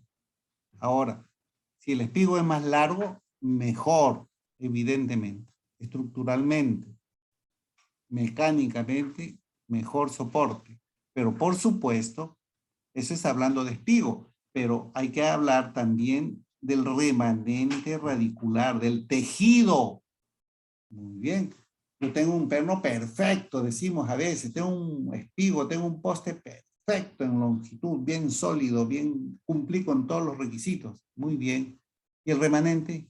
El sustrato, ¿qué te quedó de la raíz? ¿También está buena? ¿También está fuerte? ¿También está sólida? Si es así, mis respetos, por supuesto, ¿no? Es decir, y hay criterios y criterios. El efecto suncho o efecto abrazadera. No se olviden. De eso estábamos hablando en el sellado marginal de las coronas. Solo como resumen, existen espigos prefabricados y colados. Evidentemente, se llama espigo de aquí para arriba y muñón de aquí para abajo. Por eso su nombre completo es espigo muñón. Acá el espigo y el muñón es rehabilitado con resinas o ionómeros de reconstrucción, evidentemente. Más utilizadas las resinas, por supuesto, ¿no? Espigo muñón. Muy bien. No me gustaría perder. Eso lo estoy dejando por unos segundos para que cuando tengan el material lo puedan revisar. Si no, me queda corto el tiempo. Sabemos entonces, ahora sí, La prótesis es sencilla, es fácil. Lo difícil es comprender dónde estoy asentando mi prótesis y de qué manera. La prótesis fija es ciencia y arte. Se colocan restauraciones cementadas con cementos convencionales o con cementos adhesivos. Por eso dice cementadas o adheridas a piezas individuales o colectivas. Una prótesis individual puede ser un espigo, puede ser una incrusta, puede ser una corona. Y una prótesis fija colectiva puede ser un puente, ¿no? Un puente. Materiales clásicos, convencionales, metal, ¿sí? Todavía existe. Cerámica, sí, libre de metal, hoy en boga. Y por eso la gente paga más y los odontólogos cobran más y los técnicos ganan más. O una asociación de metal con cerámica u otros materiales. Puede ser metal resina, las clásicas viniles antiguos, ¿no? La corona más recomendada en una pieza molar superior, segunda molar superior, cuya altura ocluso cervical es corta. ¿Qué tipo de material usarían para una corona? A ver, ¿qué tipo de material utilizar? Sí, ya se saben la respuesta. Muy bien, perfecto, entera metal. ¿Sí? Porque si le quiero poner una porcelana, tendría que dejarle más espacio interoclusal, ¿no? Muy bien. Y no me alcanzaría, sería muy cortita, muy chiquita. Perfecto. Muy bien, ya se las sabe. No sé las preguntas que van a venir, pero a veces son similares. Restauraciones extracoronarias, coronas, restauraciones intracoronarias, incrustaciones y restauraciones intrarradiculares, espigos o post. Bien, existen vinires de metal resina, vinir de metal porcelana, vinires, carillas. Sí, el sinónimo de la palabra vinir es carilla. No se olviden. Muy bien. Extracoronarias. Coronas. Vamos a ver. Coronas. Las coronas, como había mencionado, pueden ser individuales, una, o colectivas. Un solo cuerpo, pero para 3 coronas, ¿no? Un puente. Un puente. Eso está de más decirlo. Características, buen sellado marginal, buena anatomía, un color adecuado, una oclusión adecuada. Segunda hora vamos a dictar oclusión como repaso, como resumen también. Incrustas, una inlay cuando no cubre cúspides. Una onlay, miren la clásica, las antiguas, onlay metálicas. Hoy día pueden ser incrustaciones de resina, incrustaciones de porcelana. ¿Ya? Resina y porcelana se cementa en forma adhesiva. Cuando son metálicas, la preparación tiene que ser paredes casi paralelas, ligeramente divergentes, pero para que queden en boca y no se estén cayendo. Pero las otras, las adhesivas, no necesitan ser tan retentivas. Ahí van de la oclusión. Y la overlay que cubre todas las cúspides. ¿Bien? A ver, una ventaja del espigo de fibra de vidrio con respecto al espigo colado. ¿Cuál es? ¿Cuál es? ¿Cuál es? 10 segundos.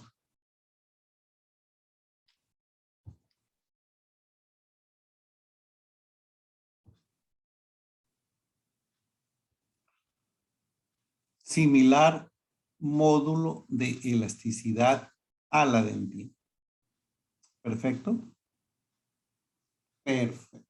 Eso es lo que se llama hacer uno. Hacer uno. El el diente con su restauración, hacerlo un solo cuerpo. Porque si fueran muy diferentes, sería una cuestión de discrepancias internas en la estructura dental.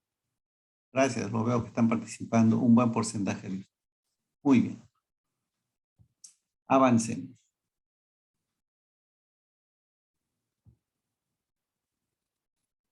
Y las restauraciones intrarradiculares ya mencionadas, espigos colados, espigos prefabricados. Miren este prefabricado con 2 raíces. Pueden hacer maravillas, uno en cada raíz, un solo espigo. Todo depende del diagnóstico y del plan de tratamiento que hagas. No hay ni bueno ni malo. La diferencia está pues en que no hagas espigos tan pequeñitos, tan cortitos, sino un espigo lo más largo posible y con todas las características mencionadas anteriormente, ¿no? Muy bien. La preparación dental para elaborar una corona debe ser la necesaria para que la restauración, o sea, digamos, la corona, la incrusta, resista a la fuerza masticatoria.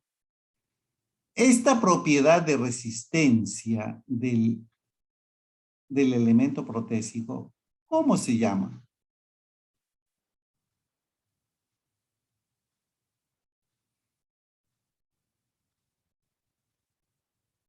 Muy bien. Están, aparentemente, ya se conocen las preguntas. Vean los principios de las preparaciones dentarias. Toda preparación dentaria tiene que tener principios. En realidad el principio debería ser uno solo. Biomecánico estético, así, en una sola palabra. Biomecánico estético. Se separan para que tengan conceptos bien claros de cada uno. Hay que preservar los tejidos.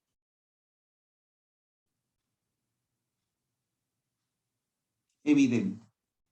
Lo vengo hablando desde el comienzo. Hay que tener retención y resistencia. Bueno, cuanto las paredes son más aproximadas al paralelismo, más retención. Solidez estructural. Bueno, eso se refiere, creo que es lo único que se refiere a la parte externa que va a ser instalada. El elemento protésico debe ser estructuralmente sólido, fuerte, resistente. Esa fue la pregunta anterior, ¿no? Y integridad marginal. Márgenes perfectos, sellado marginal. Prevenir la filtración posterior de en esa pieza, de las caries, de los procesos. La integridad marginal es un elemento que a veces no se considera mucho, pero que en realidad es, creo, uno de los más importantes de todos los mencionados. Y los biológicos porque hay que controlar, hay que cuidar al máximo la pulpa. Si puedes evitar hacer endodoncia, mejor.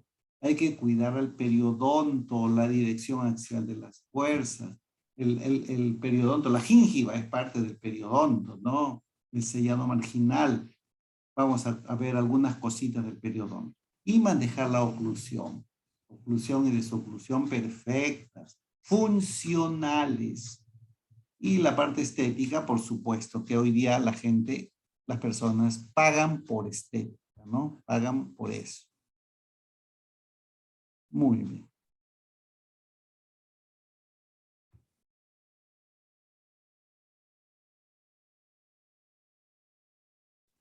A ver, vean esto por unos segundos para que quede en la grabadora. Esto también para que quede en la grabadora. Acá dice metálica. Aquí no dice metálica, dice metálica. Metálica. ¿Ya? Pero así está las preguntas. Correcta, imagínense. Hay errores. Preservación de los tejidos.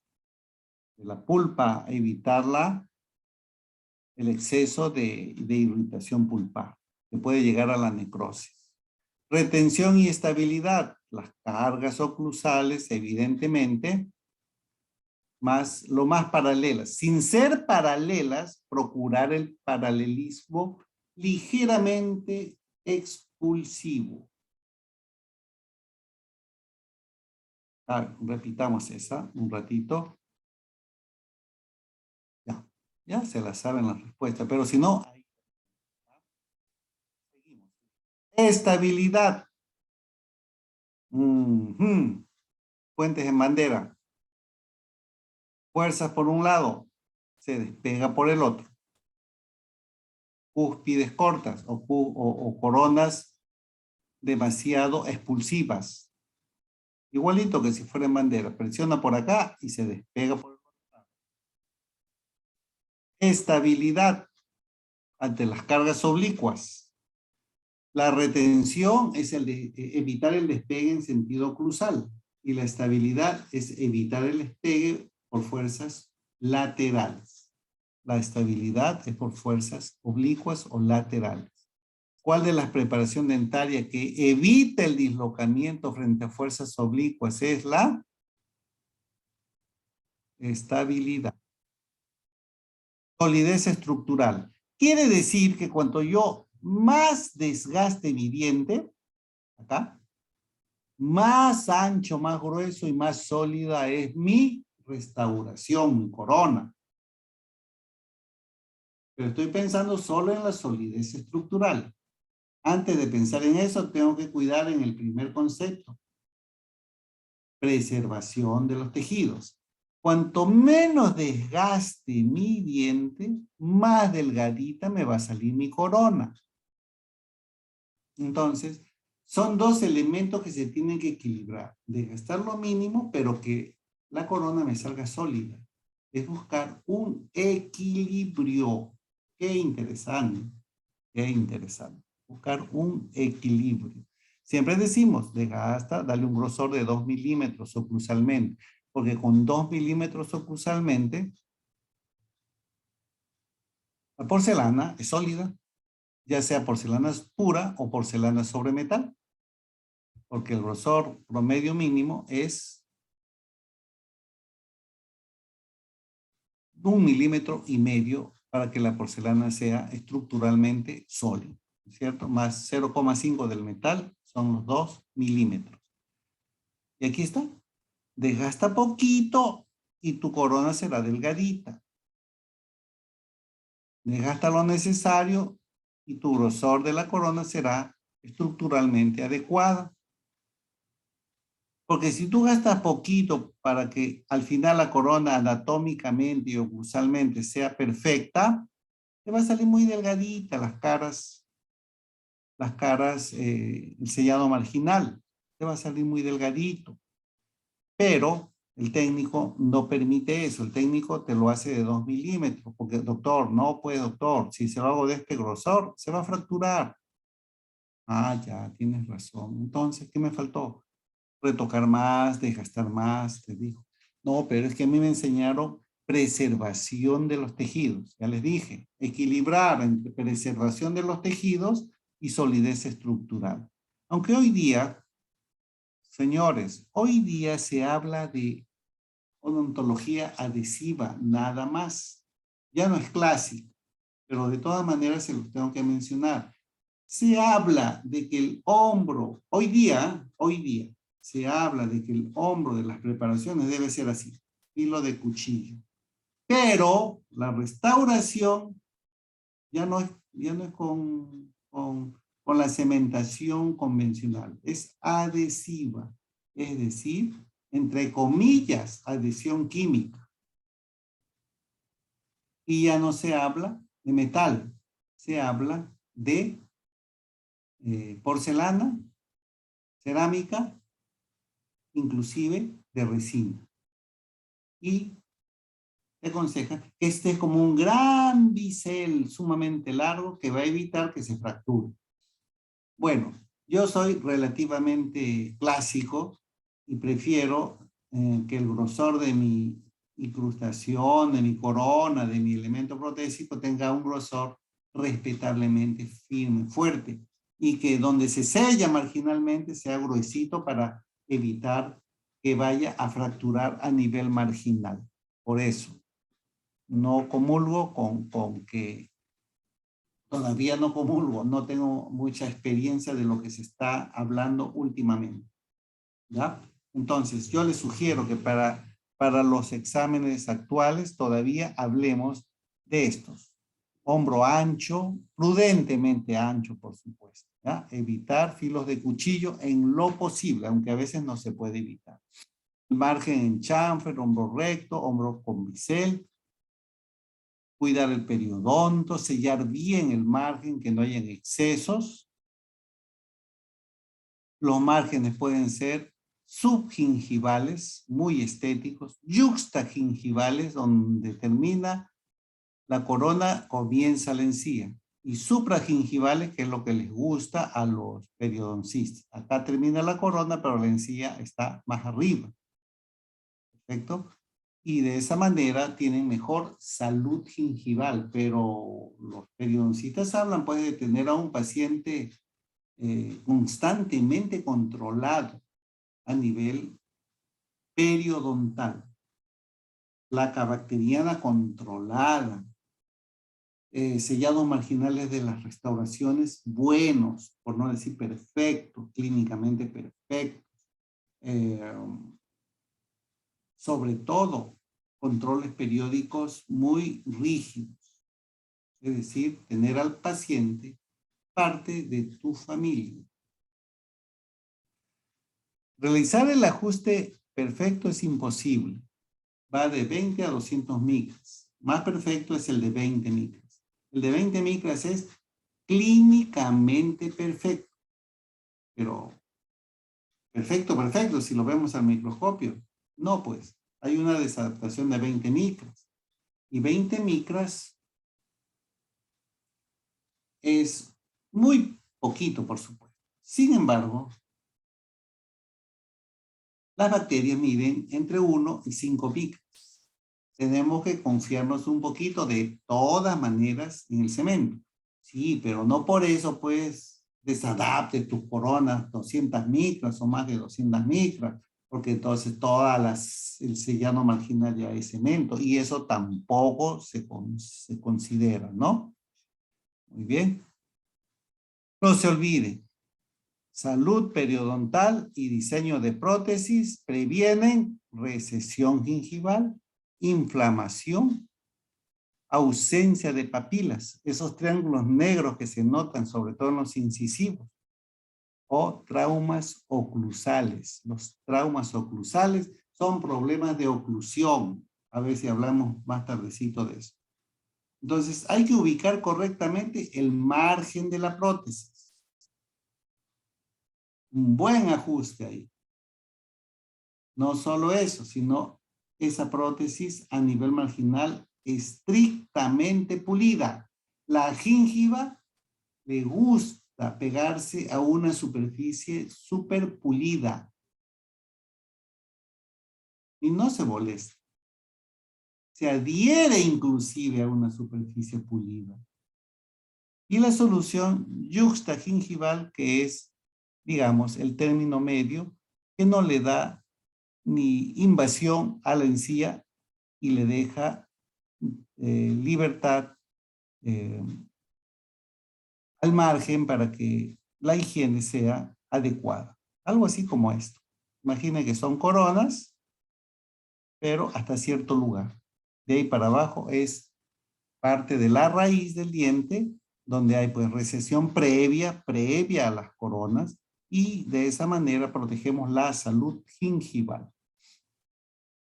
Los tipos de preparaciones marginales se supone que tienen que ir paralelas a la gingiva. Si la gingiva es en forma de B, se hará así. En forma de U, se hará así.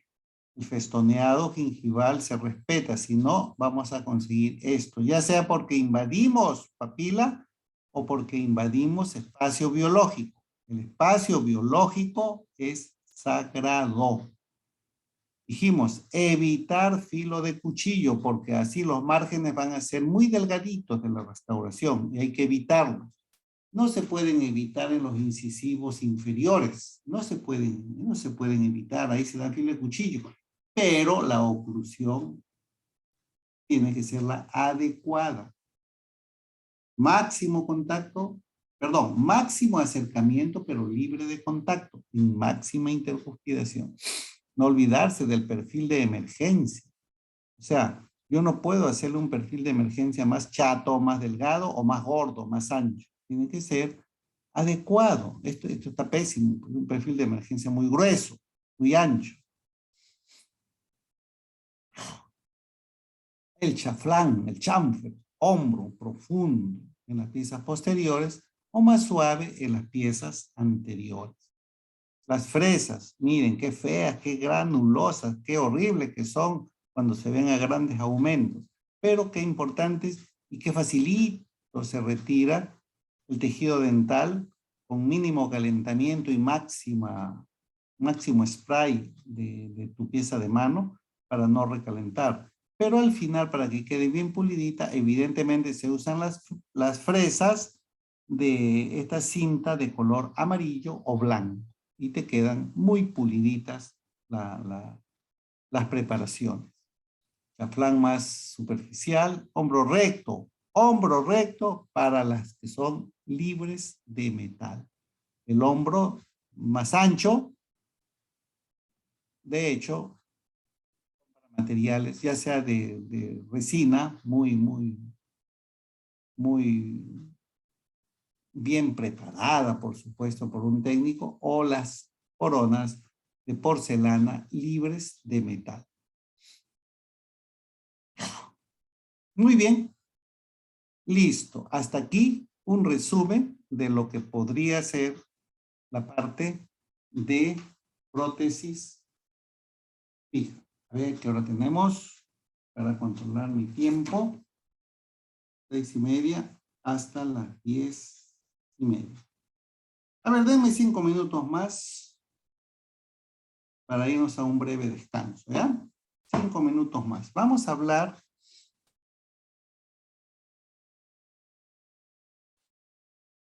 de un caso clínico.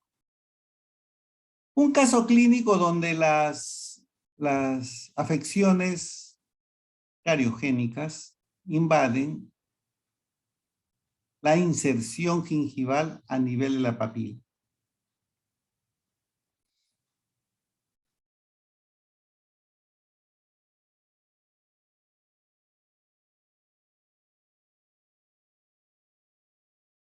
Vamos a ver, vamos a tratar de responderle las preguntas que me han hecho. La presentación de este caso clínico implica que yo no puedo sellar coronas, ni resinas, ni ninguna restauración con la papila invadida en su espacio biológico. Bien, a la radiografía yo no sé si ya tuvo las endodoncias o le vamos a preparar las endodoncias que quedaron así. Después se tuvo que tomar la decisión saludable de retraer la gingiva, de hacerle su cirugía periodontal. De tal manera que después de la cicatrización, las restauraciones, perdón, las afecciones cariogénicas ya eran supragingivales. Ahora sí puedo restaurar a a dos piezas que tienen tratamiento de endodoncia. Si se decide por colocar pernos prefabricados o colados, ya es otra cuestión.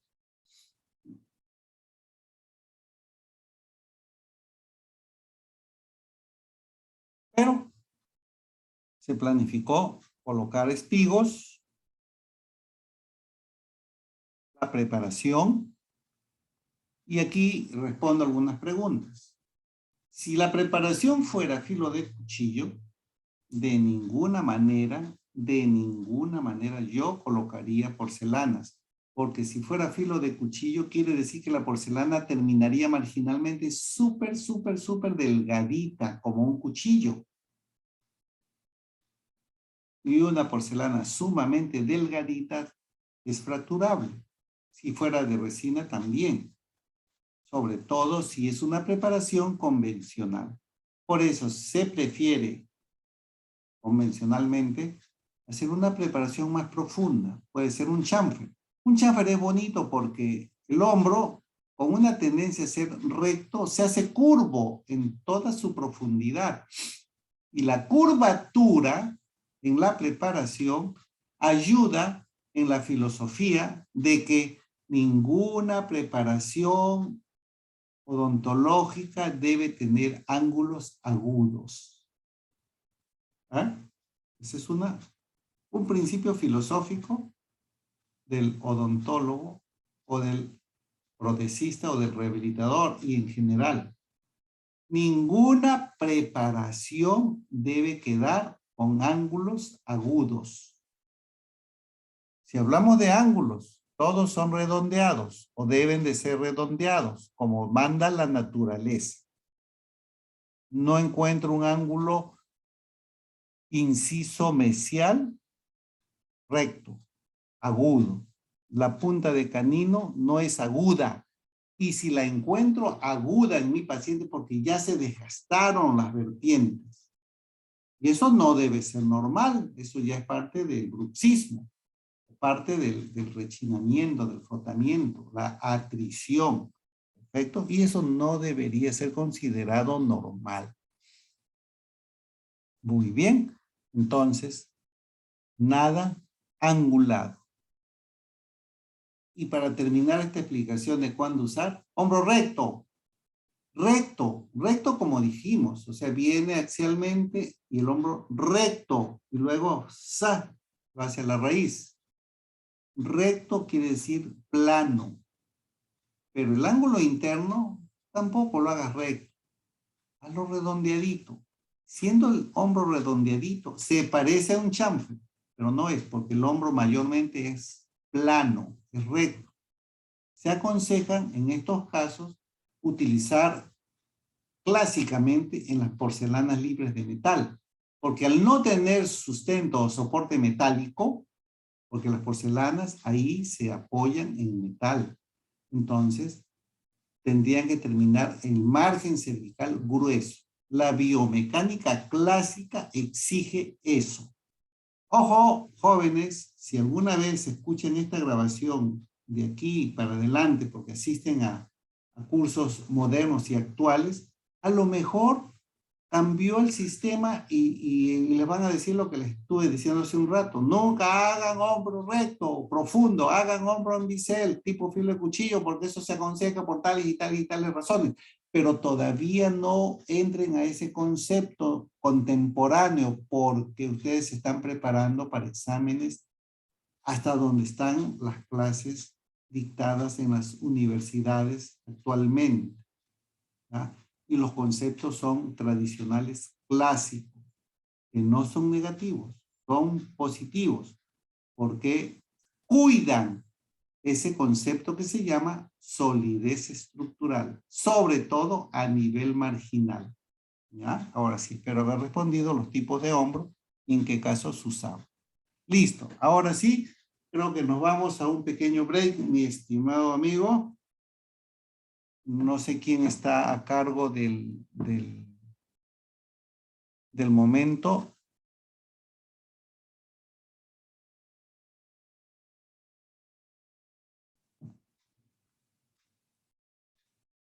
A ver, jóvenes.